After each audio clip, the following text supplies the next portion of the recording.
Let me tell you a story.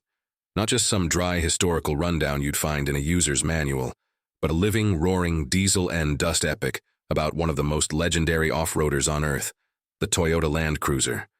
If the Land Cruiser were a person, it'd be that tough old rancher who's wrestled with mountains, stared down deserts, and laughed in the face of the Arctic tundra, all while inviting you to hop in for the ride. And trust me, it's a ride worth taking. Our story starts in the rubble-strewn world of post-World War II Japan, where Toyota was still figuring itself out, and the nation needed something to replace all those American-made surplus Jeeps rattling around.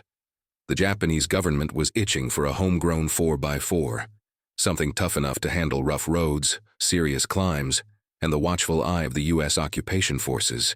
Enter the early 1950s and the birth of the Toyota Jeep BJ prototype, a machine cobbled together from truck parts, grit, and a healthy dose of ambition. This wasn't just some copycat Jeep. This thing was meant to be a legend in the making, even if nobody knew it yet. In July 1951, a test driver named Ichiro Taira took that BJ, where no motorized vehicle dared to go, straight up Mount Fuji, Japan's most iconic peak, to the 6th checkpoint. Talk about making a statement. This gutsy stunt caught the attention of the Japanese National Police Agency, and soon enough, they adopted the BJ as their official patrol vehicle. That was the Land Cruiser's first claim to fame, proving itself when no one else could. There are accounts of this epic moment tucked away in Toyota's own archives, chronicled through places like the Toyota Newsroom, remembered on enthusiast forums like IHateMud.com, and celebrated in Land Cruiser museums around the globe. It was the spark that lit the fuse. But let's be honest, calling it the Toyota Jeep BJ wasn't exactly a marketing masterpiece. Hanji Umehara, a Toyota executive with an ear for English-like flair, stepped in and changed history. Around 1954, inspired by the British Land Rover's success, he gave this new Japanese 4x4 the name Land Cruiser. He might as well have struck gold. Land Cruiser had a ring that promised adventure, like something that could crush continents for breakfast and still have room for dessert. With that name, the BJ grew up, put on a fresh suit of sheet metal, and set out to conquer the world. By the 1960s, the Land Cruiser 40 series rolled into town, and let me tell you, this is where things got legendary. If you've seen a vintage FJ40, boxy, burly, ready to climb a tree if you pointed it in the right direction, then you know what I'm talking about. These rigs weren't just trucks, they were passports to adventure.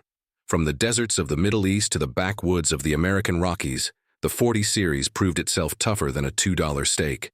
It was the trusty steed of explorers, aid workers, ranchers, anyone who needed to get from here to holy smokes. We actually made it.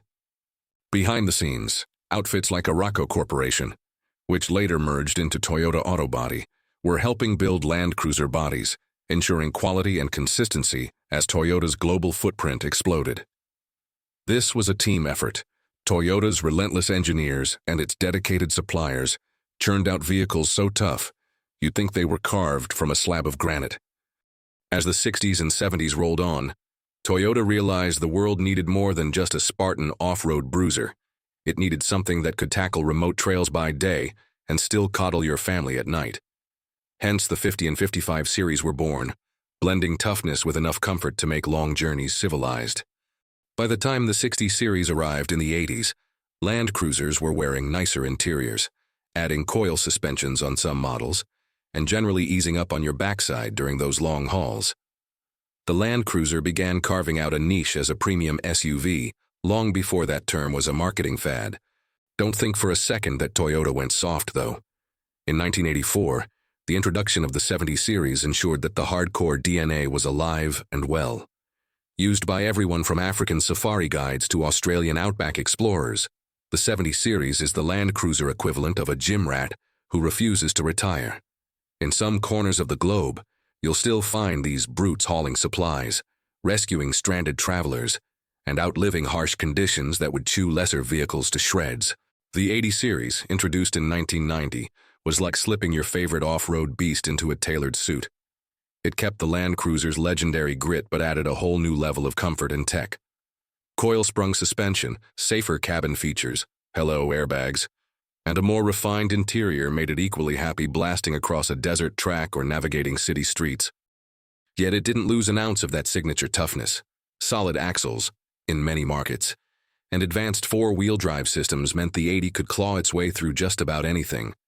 Enthusiasts still rave about its perfect balance of old-school durability and modern-day civility. It's the SUV that proved once and for all that you could have your off-road cake and eat it in plush leather seats too. Engineering masterminds pushed the Land Cruiser to new heights. Take Sadayoshi Koyari, who started shaping Land Cruisers in the 70 series era and went on to lead the development of the 100 series.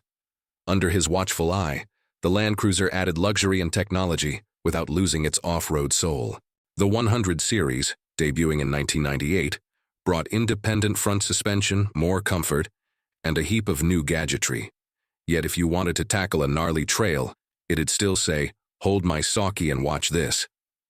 Toyota news releases and automotive historians often credit Koyari with ensuring the Land Cruiser never forgot its roots, even as it polished its chrome. By 2007, the Land Cruiser entered the 200 series era. Think V8 power, fancy electronic aids like crawl control, and interiors that felt like first-class lounges. It was a global superstar, admired by oil sheikhs in the Middle East, executives in the US, and overlanders who knew that no matter where they went, a Land Cruiser would bring them back home. Toyota Autobody, the evolved Araco, kept quality airtight, helping make the 200 series a top-tier SUV with serious off-road credentials. And yes, the Land Cruiser tackled motorsports too.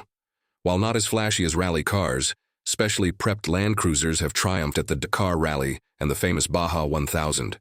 There's nothing quite like seeing a big hulking 4x4 strut into races built for lightweight speedsters and come out grinning.